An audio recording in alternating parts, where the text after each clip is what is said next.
By early morning, 1/3 of the People's Palace was a shell.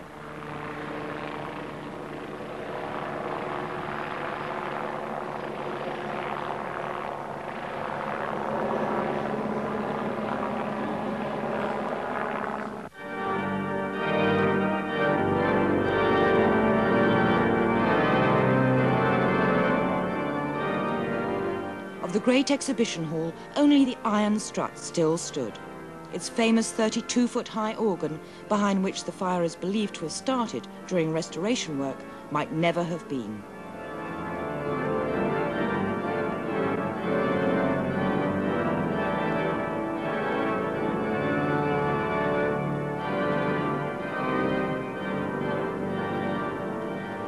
One of the corner towers, which ironically once housed huge water tanks to prevent such a disaster as this, was cracking up as the morning went on.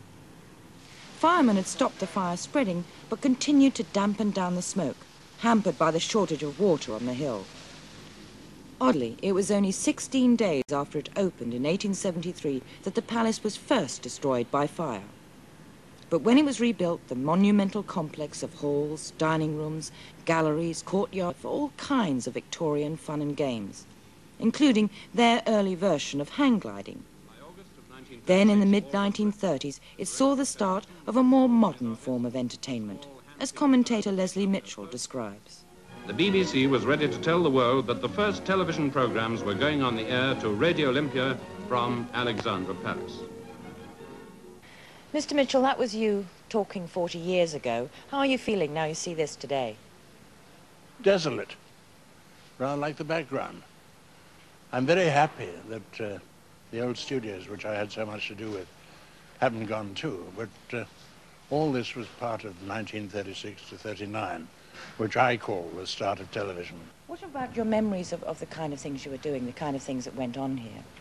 Well, curiously, I was associated very early on with fire and Ali Pali, because I decided that I would give a demonstration of the new fire equipment, firefighting equipment, and there was a 90-foot turntable up which I went. I had a badly dislocating arm, so I had a microphone in that. I had a strap on, and in order to keep my balance, I put my knees very close into the rung, and as the ladders passed each other, as I was raised to 90 feet, my trousers caught, and the knees of my trousers slowly passed my face. I arrived at the top camera with a very mixed expression and a strange position. And it's the first time, I think, that anybody had ever streaked on television. But during the last 20 years, the Ali Pali, as it was fondly known, decayed as more modern exhibition centres opened.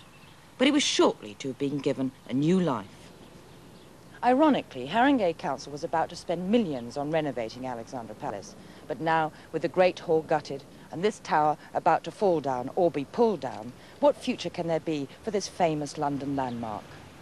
We've got two basic options, although the extent of the damage isn't exactly known at the moment. Either to rebuild on the basis of the old building, because a lot of it has been left undamaged or only partially damaged, or else to design a new building or a partially new building on the site. There is, of course, another option, which is just to pull the whole lot down and leave the Is that possible? I think that we would fight against doing something like that. It would be a very negative attitude, and the building was reasonably well insured. And But for how much? For the Haringey parts, as soon as we took it over in January from the GLC, we considerably increased the insurance, and it is insured for £31 million.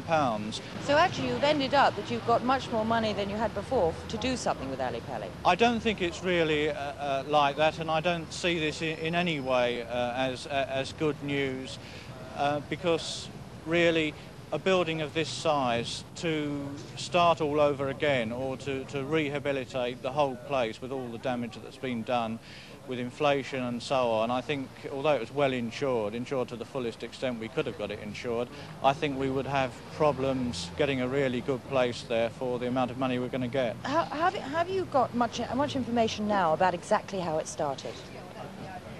Well, of course, we're all reluctant to give comments about how it could have started until a proper investigation has taken place. All I can say is that the indications we've had is that it was an accident, and it was ironically probably in the process of renovation work that was just starting. An accident happened and a fire quickly spread, and then the whole of the Great Hall got engulfed. I'd rather not say any more until further investigation has taken place, but in my bones I must say I feel that it was an accident and not anything sinister. Well, how would you feel about what has happened? I'm shattered. It's like, it sounds perhaps like a cliche, but I've been so involved with the Alexandra Palace. I've lived in sight of the building all my life, and frankly I feel it's like losing a near relative.